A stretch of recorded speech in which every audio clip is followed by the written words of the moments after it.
নমস্কার বন্ধুরা, আমি সোমা হ্যাপি ফ্যামিলির পক্ষ থেকে আপনাদের সকলকে স্বাগত। আজ আমি আপনাদের সঙ্গে শেয়ার করব খুব কম সময়ে খুব তাড়াতাড়ি ডিমের কারির রেসিপি। বন্ধুরা, আমাদের কিন্তু অনেক সময় বাড়িতে হঠাৎ করে অতিথির আগমন হয়, আর হয়তো সেদিন বাড়িতে ভালো মন্দ কিছু রান্নাও হয়নি। ঠিক এই সময় ঘরে থাকা মাত্র 2টো ডিম দিয়ে কিভাবে চটজলদি ডিমের কারি বানানো যায় সেটাই দেখে নেব আজকে। আর এই ডিমের কারিটা কিন্তু খুবই কালারফুল আর টেস্টি হবে। তাহলে বন্ধুরা, এই রান্নাটি দেখতে হলে অবশ্যই একটা লাইক দিয়ে ভিডিওটি ফুল ওয়াচ করবেন, আর এটাই আমার বিশেষভাবে আপনাদের কাছে অনুরোধ। তাহলে চলুন বন্ধুরা, রেসিপিটা দেখে নেওয়া যাক। আজকে কিন্তু আমাদের বাড়ি কোনো অতিথি আসেনি, তবে আজকে আমার একটু তাড়া আছে। তো দেখতেই পাচ্ছেন বন্ধুরা, এখানে আমি 6টা পোলট্রির ডিম নিয়েছি, আর ডিমগুলোকে সামান্য লবণ দিয়ে বয়েল করে নিয়েছি। বয়েল করার সময় সামান্য লবণ অথবা 2 ফোঁটা তেল দিলে ডিমটা তাড়াতাড়ি সেদ্ধ হয়ে যায়, আর তখন এর খোসাটাও খুব ভালোভাবে ছাড়িয়ে যায়। এখানে ডিমগুলো সেদ্ধ হয়ে গেছে, এর খোসাও আমি ছাড়িয়ে নিয়েছি। তারপর একটা ছুরি দিয়ে ডিমগুলোর গায়ে ভালো করে কাট করে নিয়েছি চারিদিকে। এখন সামান্য লবণ আর হলুদ দিয়ে ডিমগুলোকে নাড়িয়ে চাড়িয়ে মাখিয়ে নিলাম। আমি কিন্তু ছুরির সাহায্যে ডিমগুলোর গায়ে এইভাবে ভালো করে কেটে কেটে দিয়েছিলাম। আর ডিম এইভাবে কাট করে নিলে এতে তেল মশলা ঢোকে, আর এটা খেতেও ভালো লাগে। তো বন্ধুরা, দেখতেই পাচ্ছেন এখানে আমি গ্যাস ওভেনে একটা কড়াই বসিয়ে দিয়েছি, আর কড়াইটাকে গরম করে নিয়ে এতে দিয়ে দিলাম সর্ষের তেল। এখন তেলটাকে একটু গরম করে নিয়ে আমি এর মধ্যে ডিমগুলোকে ভেজে নেব। এই যে বন্ধুরা, গরম তেলের মধ্যে আমি লবণ হলুদ মাখানো ডিমগুলোকে দিয়ে দিলাম। এখন নেড়ে চেড়ে এগুলোকে হালকা করে ভেজে নেব। আর গ্যাসের হাই হিটে কিন্তু ডিমগুলোকে ভাজা যাবে না, মিডিয়াম ফ্লেমে ডিমগুলোকে ভেজে নিতে হবে। তবে ডিম যদি খুব কড়া ভাজা হয়ে যায় সেটা কিন্তু খেতে ভালো লাগবে না। এখানে আমি হালকা করে এপিট ওপিট ভেজে নিয়ে ডিমগুলোকে তুলে নিয়েছি একটা বাটিতে।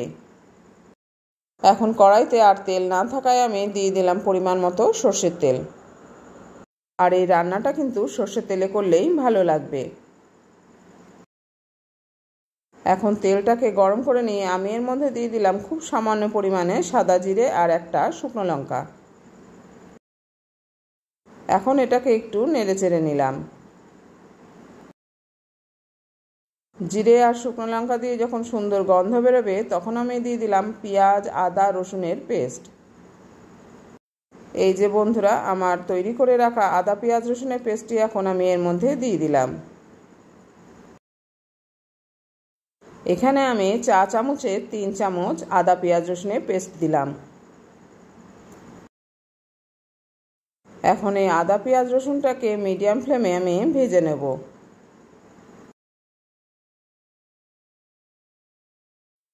আমার রান্নার এই পর্যায়ে এসে বন্ধুরা একটু সবাইকে মনে করিয়ে দিচ্ছি যে যারা যারা প্রথমে একটা লাইক দিতে ভুলে গেছেন, অবশ্যই প্লিজ বন্ধুরা মনে করে একটা লাইক দিয়ে দেবেন। আর এই লাইকটা কিন্তু বন্ধুরা আমি প্রতিদিনই আপনাদের কাছে আবদার করি। তো প্লিজ বন্ধুরা, আপনারা আমার এই আবদারটা পূরণ করবেন। এখন এই আদা পেঁয়াজ রসুনের পেস্টটি হালকাভাবে ভাজা হয়ে গেছে। এখন আমি এর মধ্যে দিয়ে দিলাম গুঁড়ো মশলাগুলোকে। আমি এখানে আমার মশলার ছোট চামচের 1 চামচ করে ধনের গুঁড়ো, জিরের গুঁড়ো আর 1/2 চামচ লাল লঙ্কার গুঁড়ো, 1/2 চামচ ঝাল লঙ্কার গুঁড়ো আর পরিমাণ মতো হলুদ দিয়ে আমি এটাকে দিয়ে দিলাম। তবে এই রান্নাটা কিন্তু খুব বেশি ঝাল হয় না, একটু মিষ্টি মিষ্টি হলেই ভালো হয়। তো গুঁড়ো মশলাগুলো দিয়ে এখন আমি পেঁয়াজের সঙ্গে এটাকে ভালো করে কষিয়ে নিলাম। পেঁয়াজের সঙ্গে বেশ কিছুক্ষণ নেড়ে নেওয়ার পর মশলাটা এখন আমার কষানো হয়ে গেছে। এখন আমি এর মধ্যে দিয়ে দিলাম সামান্য পরিমাণে জল। এখানে আমি খুবই সামান্য পরিমাণে জল দিয়েছি। এবার জল দিয়ে এই মশলাটাকে আবারও কষিয়ে নিলাম। এখানে কিন্তু বেশি জল দেওয়া যাবে না, বেশি জল দিলে জলটা শুকাতে সময় লাগবে। তাই খুব সামান্য পরিমাণে জল দিয়ে এটাকে নেড়ে চেড়ে শুকিয়ে ফেলতে হবে। এইভাবে কিছুক্ষণ নেড়ে চেড়ে নেওয়ার পর মশলার জলটা যখন শুকিয়ে যাবে আর মশলা থেকে যখন তেল ছাড়বে, তখন আমি এর মধ্যে দিয়ে দেবো পরিমাণ মতো দুধ। এই যে বন্ধুরা, মশলাটা কিন্তু আমার খুব ভালোভাবে কষানো হয়ে গেছে। এখন আমি এর মধ্যে দিয়ে দিলাম এই বড় কাপের 1 কাপ দুধ। দুধটা জাল করে রাখলেও হবে কিংবা কাঁচা দুধ দিলেও হবে। দেখতেই পেলেন বন্ধুরা, আমি এই বড় সাইজের কাপের 1 কাপ দুধ দিয়ে দিয়েছি। এখন এই কাপটা ধুয়ে সামান্য জলও দিয়ে দিলাম। এখন এটাকে ভালো করে ফুটিয়ে নিতে হবে। কিন্তু যেহেতু দুধ দেওয়া হয়েছে, তাই এটাকে ছেড়ে এখন আর কিন্তু সরা যাবে না, তাহলে দুধটা উতলে পড়ে যেতে পারে। এখন গ্যাসের ফ্লেমটাকে হাই করে রেখে আমি এটাকে ভালো করে ফুটিয়ে নেব। 1.5 থেকে 2 মিনিট দুধটা ফুটিয়ে নেওয়ার পর এখন আমি এর মধ্যে দিয়ে দিলাম ভেজে রাখা ডিমগুলোকে। এই যে বন্ধুরা, আমি ভেজে রাখা ডিমগুলোকে এর মধ্যে দিয়ে দিয়েছি।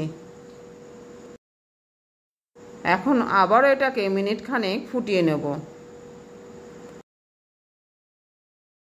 এবার আমি এর মধ্যে দিয়ে দিলাম স্বাদ মতো লবণ। আর প্রথমেই আমি বলেছি এই রান্নাটা কিন্তু একটু মিষ্টি মিষ্টি হলেই ভালো লাগে, তাই আমি এর মধ্যে দিয়ে দিলাম 1/2 চামচ চিনি। এখন দুধটাকে ঘন ঘন নেড়েচেড়ে নিতে হবে। কড়াইয়ের চারিপাশে যে সরটা পড়বে সেটাকে বারবার কেকে কড়াইয়ের মাঝখানে নিয়ে নিতে হবে। এইভাবে দুধটাকে জাল করে ঘন করে নিতে হবে। আর দুধটা একটু ঘন হলে এই ঝোলের টেস্টটাও কিন্তু বেড়ে যাবে। এই দুধটাকে 5-7 মিনিট ধরে আমি ফুটিয়ে নিয়েছি। এখন গ্যাসের ফ্লেমটাকে একদম লো করে দিলাম। আর কড়াইয়ের চারিপাশটা খুন্তি দিয়ে কেকে পরিষ্কার করে নিলাম। রান্নাটা কিন্তু এখন আমাদের প্রায় হয়ে এসছে। লো হিটে রেখে এটাকে আরও 2 থেকে 3 মিনিট ফুটিয়ে নিলাম। ঠিক এই সময় আমি এর মধ্যে দিয়ে দিলাম গরম মশলার গুঁড়ো। এখানে আমি 1/2 চামচ পরিমাণে গরম মশলা গুঁড়ো দিয়েছি। তরকারির পরিমাণ অনুযায়ী আপনারা কিন্তু এই গুঁড়ো মশলার পরিমাণগুলো বাড়িয়ে কমিয়ে নেবেন। ডিমের এই রেসিপিটা এতটাই টেস্টি হয় যে এটা শুধু দুপুরের গরম ভাতই নয়, রাতে রুটি, পরোটা কিংবা লুচির সাথেও অসাধারণ লাগে এটা খেতে। আর এই রান্নাটা কিন্তু হয়ও চটজলদি। আর ঘরে যদি দুধ না থাকে তাহলে কিন্তু ঘরে থাকা পাউডার দুধগুলোও এই রেসিপিটা বানিয়ে নিতে পারেন। আর পাউডার দুধ ব্যবহার করলে তখন চিনির পরিমাণটা একটু কমিয়ে দেবেন। আমি কিন্তু গ্যাস ওভেন অফ করে দিয়েছি। এখন চাইলে সামান্য পরিমাণে ঘিও দিতে পারেন, তবে আজকে আমি আর এতে ঘি দিলাম না। এটা এমনিতেই খুবই টেস্টি। তাহলে বন্ধুরা, আজকের রেসিপিটি কীরকম লাগলো জানাতে কিন্তু ভুলবেন না। ভালো লেগে থাকলে লাইক, শেয়ার ও কমেন্ট করবেন। আর এই চ্যানেলে নতুন কোনো বন্ধু এসে থাকলে অবশ্যই চ্যানেলটিকে সাবস্ক্রাইব করে আমার পাশে থাকবেন। আর সাবস্ক্রাইব করার সময় পাশে থাকা বেল বাটনের অল অপশানটা কিন্তু সিলেক্ট করে রাখবেন। তো আজ এই পর্যন্ত বন্ধুরা, দেখা হচ্ছে পরের ভিডিওতে অন্য কোনো রেসিপি নিয়ে।